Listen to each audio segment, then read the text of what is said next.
Activation and discretion warning. This episode contains explicit and graphic descriptions of sexual assault and rape. Caution and action is required. This episode is not for children. Please use extreme discretion in listening to this episode, and if you are activated or triggered and need help, call the National Sexual Assault Telephone Hotline at 1-800-656-HOPE. That's 1-800-656-4673. I'm not sharing my story to be like, poor me, that's not what this is about. One of my aims is to help people understand trauma, its impacts. And I think one of the questions people have is they'll hear that and they're like, why didn't you tell anyone? Why didn't you tell anyone at the time? We can't comprehend that this person that is supposed to care for you is doing these things. So the obvious answer is something's wrong with me. And that becomes a lifetime problem, essentially.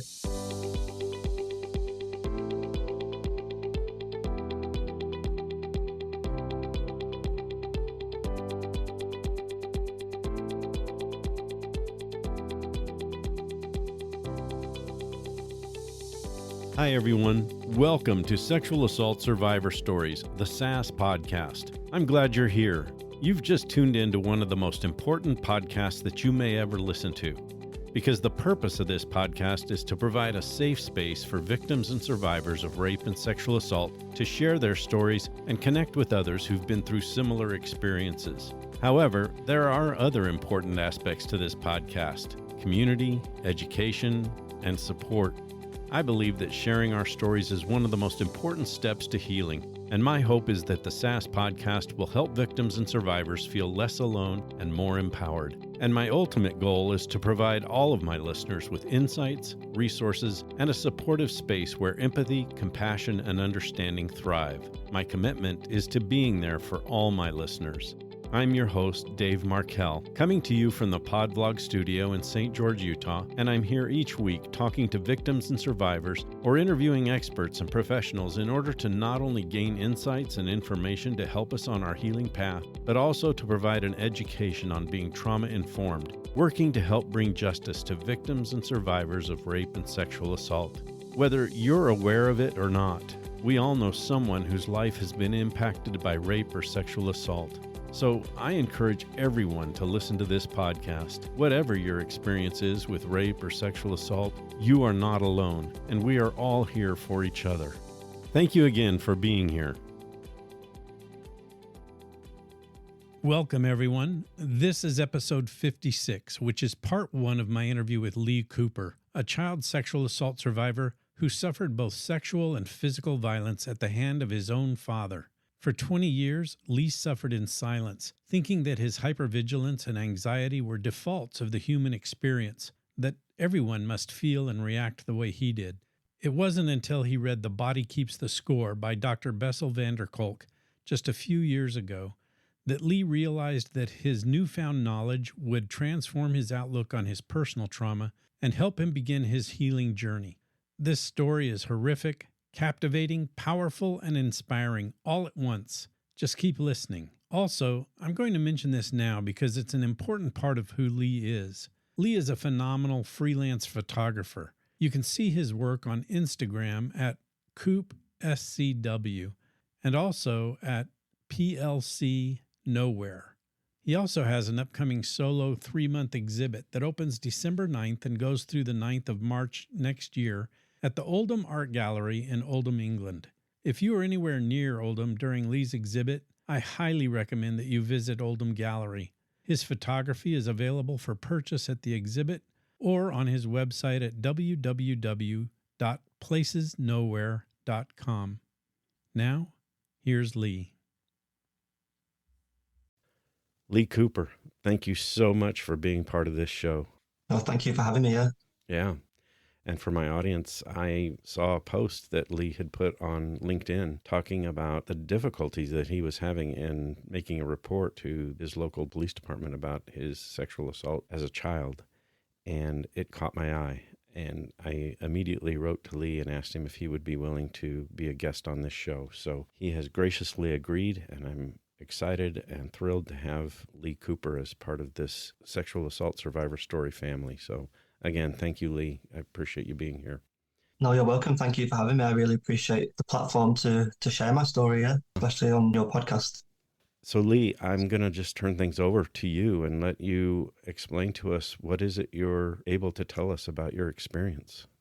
Well, I'm thinking I'm just going to share the whole experience from how I disclosed my trauma to what happened and everything in between. Yeah. So people can get a full understanding almost of what it is to have lived through all these pretty terrible things. I start my story when life was pretty good. So this was back in February 2020. Me and my girlfriend at the time, that month, we took a trip to Paris and we took a trip to Lugano in Switzerland. You know, I was on cloud nine then. Life was pretty sweet. Couldn't really get better than that. Yeah.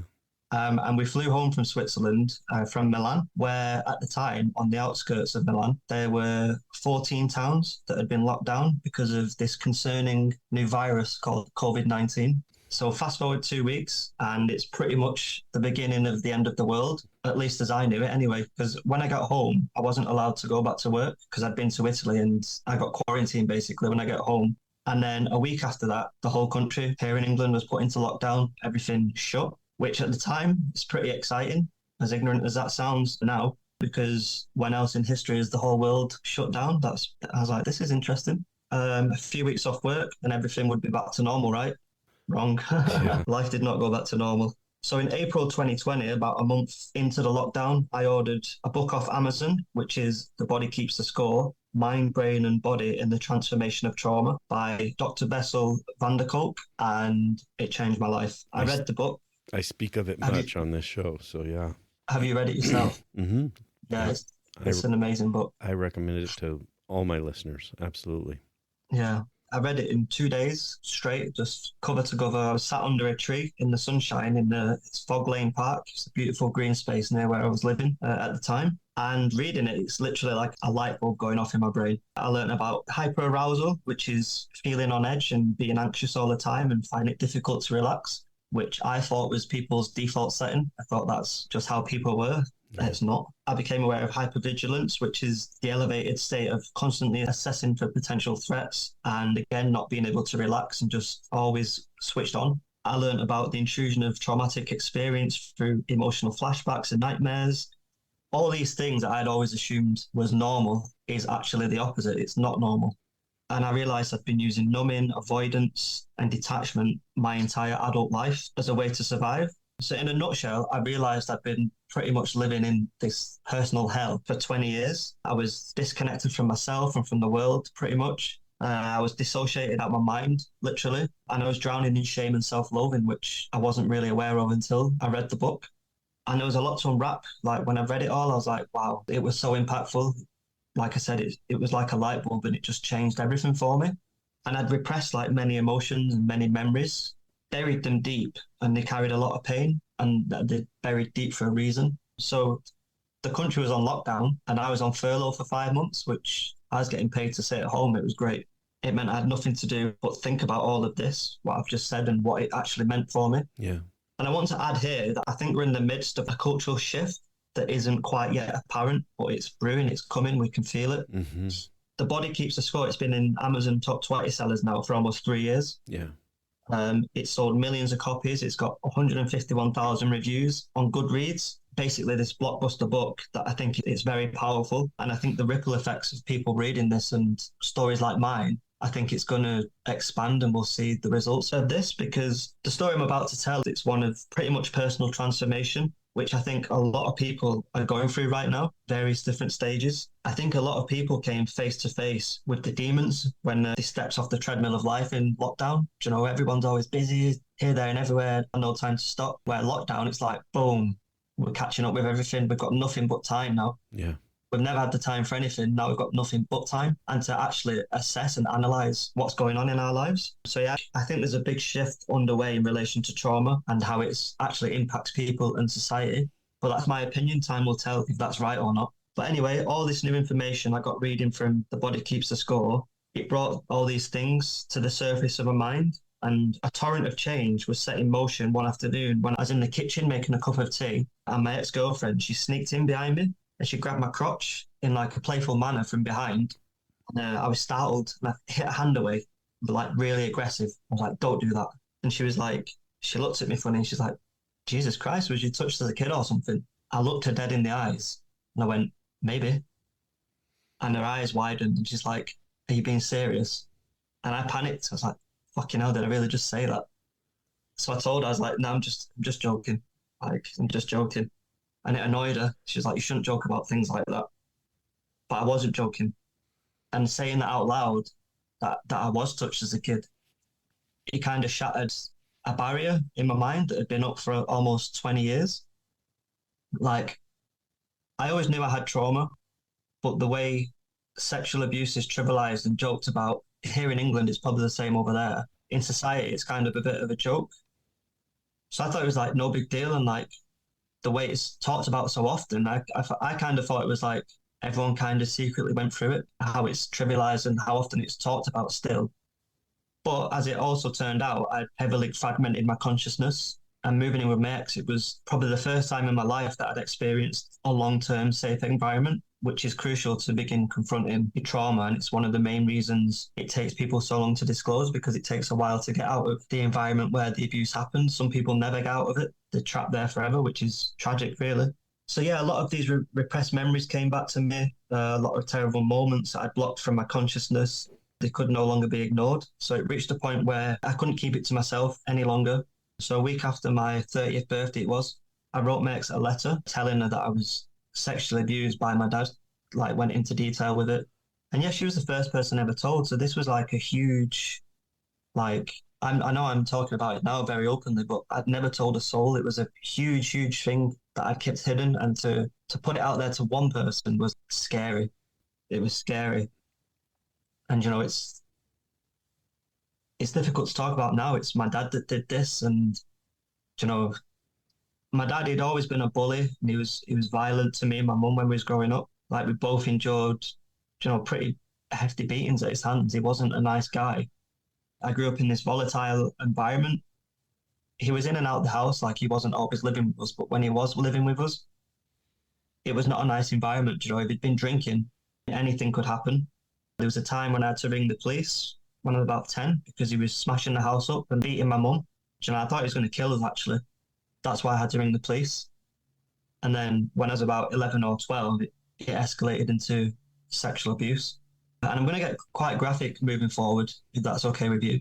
It is. In fact, I admire your courage for being willing to do that. So, yes, tell whatever you want to tell. So that's a trigger warning to anyone that's listening that might not want to hear.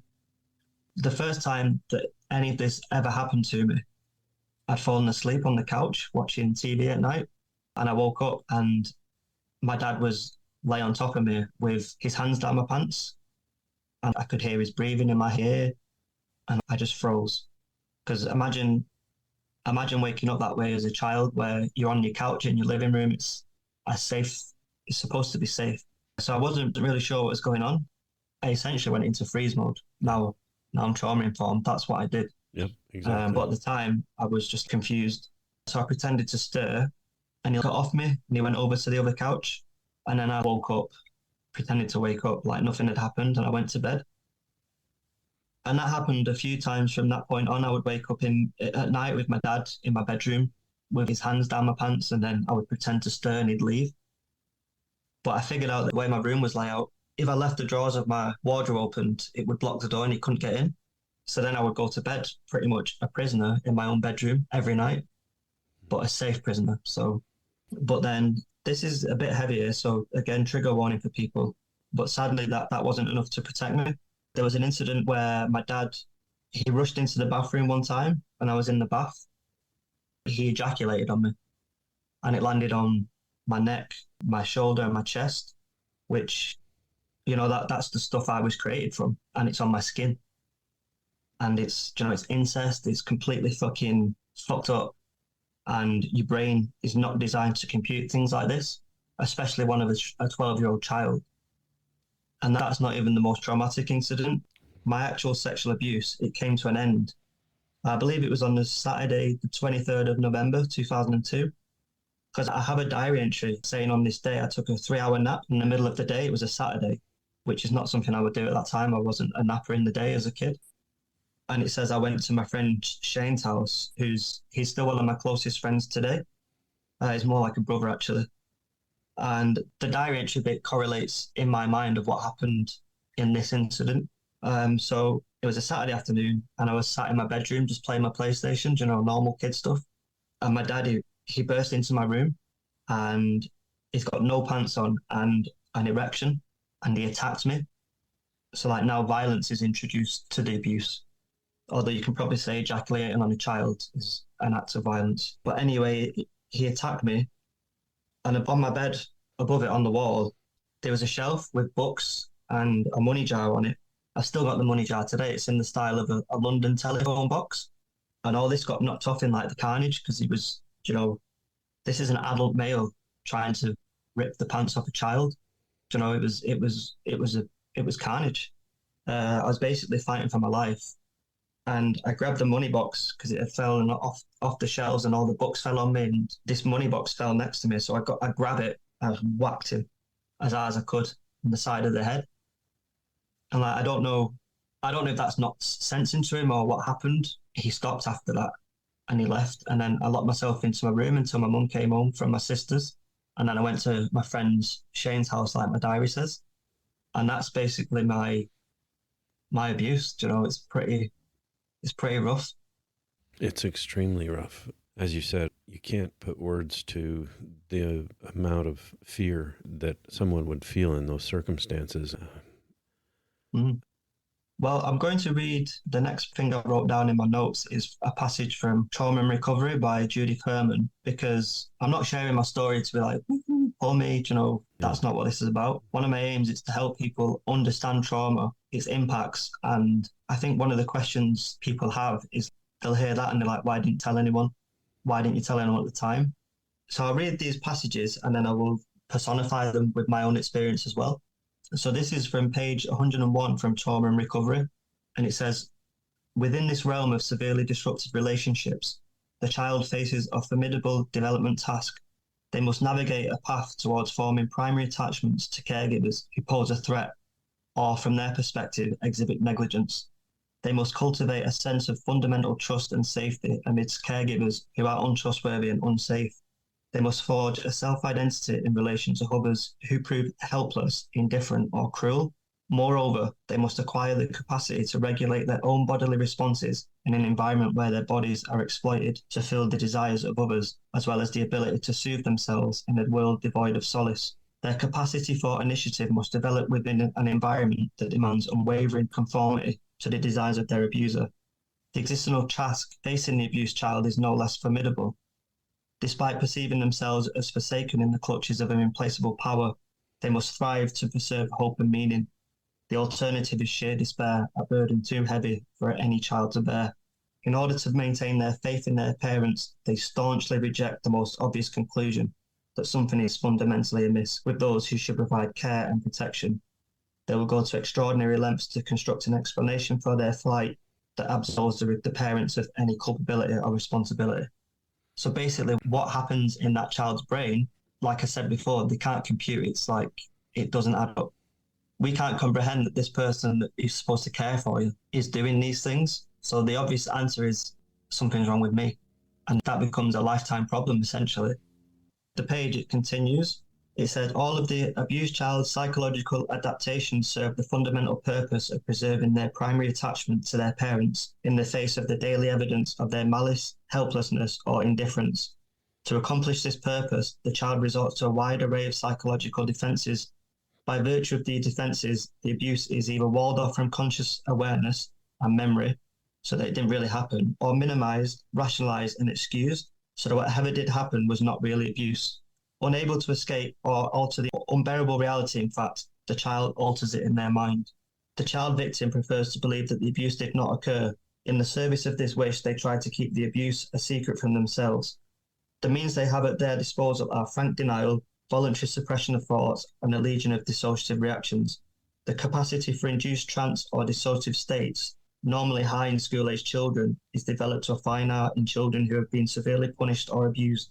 Studies have documented the connection between severity of childhood abuse, the degree of familiarity with dissociative states, They may learn to ignore severe pain, to hide their memories in complex amnesias, to alter their sense of time, place, or person, and to induce hallucinations or possessed states. Sometimes these alternations of consciousness are deliberate, but often they become automatic and feel alien and involuntary. So that's the medical side of it. The personal side of it is you're completely fucked up. You're not safe at home. You're going to school. The seeds of trauma, they're planted. Lifetime of problems, they're planted. After all this, I had to go to school the next day and pretend nothing's happening. It sounds rough, and it is rough. It's horrific. Whilst all that, what I've just described, is going on internally, you still have to live in the world and all the challenges that brings, like everyone else. But you've got this added burden of all this crap. It's like I go to school every day like none of this horrific shit was happening to me. And at school, I probably presented the opposite because I liked school. It was where I felt safe. I like making my friends laugh. So I've become quite a funny person. I still like to make people laugh now because if you can make them laugh, people like you. It's a real big form of validation for me. They're laughing, they like me. Mm-hmm. It's as simple as that. But inside, it's a completely different world. I didn't feel like I was presenting. And like safeguarding, that wasn't really a thing back in 2002. I think in today's world, I think teachers would ask, like, why is this kid's work and grades deteriorating? Like, why is he acting up all the time? Why is he falling asleep in the middle of the fucking day at his desk all the time? All these like signals that was just completely ignored. I don't think that might happen as much today. And the blog post that you found me off, I actually shared a picture on there, which was taken at the height of my abuse. And in this picture, it's crystal clear that I'm deeply troubled with my eyes. If you look at my eyes in this picture, that's a sad child. And so, like, why nobody helped me at the time or failed to see something was wrong, like, including my mum, it's something I still have a hard time with today. And it works vice versa. I'm sure the people around back then that didn't notice or have a terrible time with this, it's just one of them things that there is no real answer to, and you just have to accept that. But it's really difficult to look past it. I can see this. Why could you not see this at the time? And again, I think it's denial. A lot of people were thinking, I don't want to really rock that boat because if I'm right and it is what I think it is, then I don't want to touch that. So I'm just going to ignore it. That is so accurately. In fact, I think Bessel van der Kolk alludes to this too in his book, that the human brain does everything it can to avoid this type of horrific intrusion into our thoughts and mental processes because it's so hard to deal with. And so absolutely the denial is there. And that's the problem. A huge problem with changing our culture is the denial and the unwillingness to open our eyes to this horrific world that is going on. And it has to be exposed. That's exactly why you're here. And I'm so glad that you're explaining things the way you are. Yeah, so like I don't want to bore you with the full details of like the next 18 years of my life after this point. But I do want to touch in and out of different parts because from a trauma-informed perspective now, it kind of blows my mind in terms of like how constantly triggered I would have been back then. My dad was still a part of my life, but from a purely biological, neurological point of view, he's an intense threat. My body would react as such. So I'm always triggered, always like flight or fight, always on edge. Like all the descriptions I said at the start, that's how I was. It also shows like how insidious the manipulation by my dad was as well and how it's impacted my life. So, for example, when I finished school, I managed to get 6 C grades GCSEs, which is still a pass, but it's not great, but it was enough to get into college. Now, all my friends, every single one of my friends went to Oldham College, which was the college in my town. My dad wanted me to go to a place called Hotwood Hall College, which is about 7 miles away and 3 bus journeys away in the morning. The reason being, it's a really good college. So my dad wants me to go there, I'll go there. What it actually is, it's isolating me. I'm not with any of my friends, I'm miles away, and it's a way to control me. And because it was so far away, I'm getting 3 bus rides there, 3 bus rides back. And there was days where I'd get to college and they're like, oh, all your classes are cancelled today. So I'm like, well, I've just spent an hour and a half on the bus to get here and now I'm going back. And this was happening regular. So I basically dropped out of college because of this reason. But also I'm going to a place where I don't know anyone. I've gone from all my friends and knowing everyone to somewhere I don't know with no friends. And it's shit. And plus from a trauma perspective, I feel safe with my friends. Now I'm going to a new college with new people. I don't like it. Fight or flight, I'm going to go. So I got a job at a law firm and it was pretty good there for a while. But again, my dad wanted me to study law. So I started doing night college, studying law. But the more I studied it, the more I don't like this. It's not for me. And when I was 22, I moved out of my mum's house into a flat that was owned by my dad. My granddad, when he died, left it to my dad. So I was living in there, but the way it was presented to me was like, it'll be great for you to live there. You'll have your own space, independence, freedom. But what happened when I look back at it now, he really played me, because when I moved in, about a month later, he come round one day with, there was repossession orders. He was in arrears with the mortgage and he owed them £1,500, which he knew I had. And he's like, if this doesn't get paid, you're going to be on the streets. You'll have nowhere to live. So I was like, yeah, I can pay it, no problem. Keep it in the family. Like, we don't want these cunts to take the house away. I'll pay it, no problem. But that is manipulation. That's putting me in this situation where you can either pay this or you can be homeless. Which do you want to be? So this is like the level of manipulation that I had to deal with, which I wasn't really aware is manipulation, especially because it's your dad who's supposed to look out for you.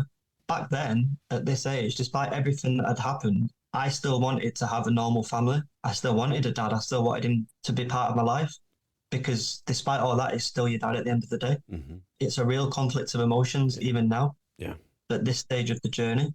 So that was in 2012, it was kind of a pivotal year for me, because I dropped out of college doing the night law. I didn't want to do that. And then there was also an incident at work, which kind of radicalized me a little bit, to be honest. So at the time, I was a trainee legal exec, which means I had a fee-earning role at the law firm. It was personal injury department, dealing with road traffic accident claims. And I was billing them 30 grand a month. And I was, at the time, I was on 16 grand a year, which wasn't computing for me. The pay rise meeting come around, and they're like, this was in the credit crunch that then became the Great Recession. And it's like, you can't have a pay rise because there's not enough money in the pot. I'm like, well, I can kind of see exactly how much money I'm putting in the pot. So how are you telling me there's no money in the pot? And my boss, he pulled out a pile of CVs from the drawer, and he went, do you know what these are? It's like, no, I don't know what they are. He's like, these are the CVs of people that would snap your job up in a moment's notice. And he's like, so you can either like what you have or you're more than welcome to leave. And I was like, wow, you are a fucking cunt. Pardon my French. I couldn't work for these people after that. So I didn't. That was in 2011. Throughout 2012, I saved up every penny. I didn't spend a penny so I could leave, like chasing the carrot. And I was just done with them after that. And at the time, I was quite heavy into reading literature, like On the Road, like Into the Wild, Fear and Loathing in Las Vegas. Basically, like beatnik culture, it was something that appealed to me like greatly. It was all like anti-materialistic and countercultural and focusing on one's inner self rather than like the shallowness of material possessions, which today I'm still very much like that. That was up my street. I don't enjoy working in the law firm. I don't enjoy any of this. And I also read at this time, it was a book called No One Gets Out of Here Alive, which is a biography of Jim Morrison by a guy called Danny Sugarman. I was like 22 at the time. And I was like, I could either be stuck in this boring office with people that have said, like it or leave it, or I can go and explore the world, like see what's out there. So in a flurry of like youthful romanticism and trauma responses, I quit my job. I just left and I went traveling around Europe. I spent 2 months interrailing, which for your American listeners, you buy a rail pass and it's valid like anywhere from France to right up to the border of Iraq if you wanted to go through Turkey on the train. So I got the interrail and you just hop on off like wherever you want. Wherever you want, yeah. And it was amazing. Like I went to Barcelona, I went to Ibiza, Madrid, Paris, Brussels, Amsterdam, Munich, Milan, Venice, Naples, Rome, Florence, and everywhere in between, like for 2 months. It was amazing. I had a summer romance with a girl from New Zealand. And it was like from the hell of the office and all the bullshit to this. Like it was beautiful. It was everything that I wanted it to be. That was the first time in my life where, all the trauma stuff that I've just described, this felt like freedom. It was the first time in my life I kind of felt myself, which I know that sounds a bit naff, but it was true. As I just mentioned, like being around where I lived, like there's trigger points everywhere. My dad being around me, trigger points. And I'll come into this a bit later because I want to talk about it in more detail. But triggered is a bit trivialized now. And it's like, oh, I don't like that, I'm triggered. That's not what triggered is. Triggered is like a neurological parts of your brain shut off. That's the difference. When I'm in Europe and I'm away from all this, for the first time since I was 12, 10 years ago, well, a long time ago now, but at the time, 10 years ago, I'm not triggered and I'm feeling life in how it's supposed to be felt. I was like, this is amazing. Yeah. Plus, I'm traveling and exploring, which in itself is amazing. That feeling of like being away from it all, I was like, this is what it feels like. And it was great. But then when I got back home, I had to face the reality of like, I'm unemployed. I still had savings and I still had the flat that I was still paying for. And I just spent my time like reading and writing, which at the time I thought I was living the dream. And I'm like, I'm not working. I'm in this flat. I'm reading and writing. This is amazing. But actually, I was very isolated. I was very lonely. But from a trauma perspective, I was safe. I was like shutting myself off from the world. Yeah. But at the same time, I'm like missing out on all these opportunities and development that I'm pretty much still paying for now for missing out on them. And then my money ran out, and I had to get for the years after this, like things slowly went downhill a little bit. Like I had to get a ton of crappy jobs. Tried doing a music promotion, little business for a while that failed. I had all kinds of jobs. I had to Kirby salesman. You heard of Kirby vacuum cleaners? Sure. That was insane. It was a weird place. And like the manager, he had like posters like Ferraris on the wall. It's like, this is what you could get. This is what we're working towards. Yeah. I'm like, oh man, you're a fucking idiot. This is not me. And then I worked for an editor for a business website, which I got fired from because I wrote a blog post about how much I hated working for them. I got escorted from the office, literally like marched out. So when I said I got radicalized by the you're not worth a pay rise, I become very anti-capitalist. But again, the manager, the boss that I worked for at this company, he would come in the mornings and he's like, oh yeah, I've just been racing my Audi R8 down the Princess Parkway with another guy from a different firm. I'm like, oh man, go away. But then I did like cold call sales, which is pretty soul destroying as well. But one particular company that I worked for, they give us one sheet of like numbers, which you burn through really fast. And I was like, I've rang all the numbers. He's like, just keep ringing them. I was like, there's like 30 numbers on it. You want me to call 30 numbers all day? He's like, yeah, someone will buy it. So I was like, all right. And then an old man picked up one of the numbers and he's like, look, stop fucking ringing. He said, you're wasting your time. I was like, I really am wasting my time here. So I just literally put the phone down and left the office. Didn't go back to that one. I did some writing for a company called Unilad, which they become really big for a little while on the internet, really big on Facebook. And again, like if you talk about missed opportunities, I could have got with this on the ground floor. When I was writing with them, there was me and 3 other guys, and they went on to become like a global writing institute, you know, and I could have been there at the ground floor. But because what happens if you get triggered? You just like blow up and abandon everything, including yourself. So I would have got triggered one day and I was like, oh, fuck this. And then you leave. And you constantly do that throughout your life. But at the time, you don't really know it. You don't know why you're doing that. Yeah. You're just doing it. Yeah. But now you're a bit older and you look back at all these like missed opportunities and you're like, damn. And then I joined a PPI company, which is again sales. And this was a sketchy place. It was like Wolf of Wall Street, boiler room. It was owned by drug dealers. So there was like a party culture in there and like cocaine and, you know, drinking. And I made quite a lot of regrettable decisions. And then there was just like one day I was like, I gave up a law career for this. Like, is this what you're becoming? So it's kind of like a fork in the road. It's like you can keep fucking around and go down this path, or you can evaluate yourself and turn yourself around. So like I was 25 at that point and I decided to become sober, which like I said, it was a turning point. And I didn't drink at all after that for like 2 years. And I rarely drink now. I'll have a pint of Guinness here and there, but I don't really like to get drunk. Working for that company was like the end of the party days and just, it's fun for a while when you're young, but then you've got to stop. And I stopped probably a bit too late, but luckily not as late as some do.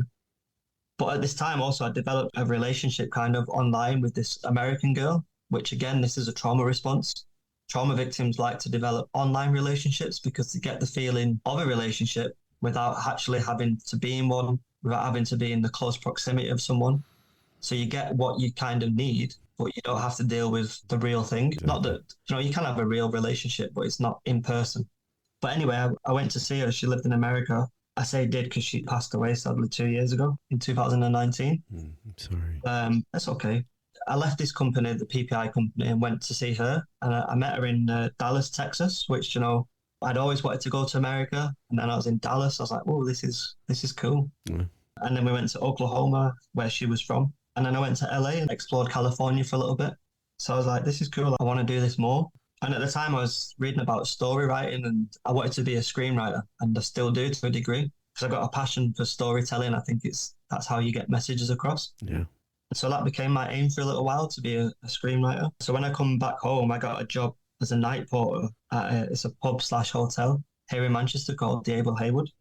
And again, I don't want to keep like saying trauma response, but I was working nights, and this is where I finally like started to feel safe and like I like this. And then everyone else is like, "Why are you working nights, you weirdo?" And it's like, because I don't have to deal with people. I'm on my own. It's safe.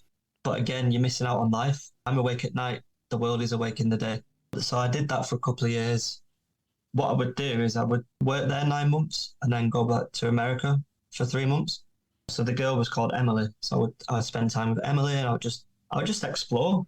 So I've been to like 36 states. I've drove coast to coast. Wow. Yeah, I've been all over. Yeah. This period of my life actually was really good. I was like hypersexual at this time. Like this is where I was getting validation, and I was 28 and I was in good shape. So I was having a pretty good time out there, which in America, all you have to do is like, "Hey, I'm from England," and everyone's like, "Wow," they love it. By all accounts, they was pretty fun times on the surface, but again, below, like scratch the surface, and I was a mess. When I wasn't traveling over there, back home, I was essentially homeless for 6 years. I wasn't houseless, but I was spending time between like my grand's house, my mum's, staying at work. Like it was a hotel, so if there was a room available, I would stay at work. And I was basically in this permanent state of like arrested development and just running away from everything, like not confronting problems. Just I'll deal with it another time. I'm having fun over there. I'm enjoying my life. I'm going. There was no inner peace during all this time. Maybe to a certain degree is here and there, but it was never a constant. I was always on edge. All the trauma that I'm dealing with, it was always there. Yeah, it hadn't been dealt with at all. No, not even remotely. And then as I get like to the end of my 20s, all these failures in like life, career, bad decisions, they all build up. And as they build up, they become harder to overcome. And like basically my inner world, it was just chaos. My inner world is just chaos throughout my entire 20s. And then in 2019, I came home from America and I fell in love with a girl that I used to work with at the bar. My ex-girlfriend, the one I first disclosed to. And yeah, I moved in with her eventually, and not long after the pandemic started. And, we'd been on our trips, and then we came home and lockdown started. And I was reading The Body Keeps the Score, and we're back to the start. This is where the story actually begins now. That does it for another episode of Sexual Assault Survivor Stories, the SAS podcast. You can hear the concluding part 2 of Lee Cooper's story next week right here on SAS. In the meantime, please check out Lee's amazing photography work on Instagram at CoopSCW and PLC Nowhere. You can also see and purchase Lee's work at www.placesnowhere.com and read about his upcoming solo photography exhibit at the Oldham Gallery in Oldham, England, December 9th of this year through March 9th of 2024. I encourage you to check it out. Thank you for joining me, and as always, please remember to do your part to bring justice to victims and survivors of rape and sexual assault. A good way to do this is to start by believing, because we all know someone whose life has been affected by rape or sexual assault. We'll see you next week.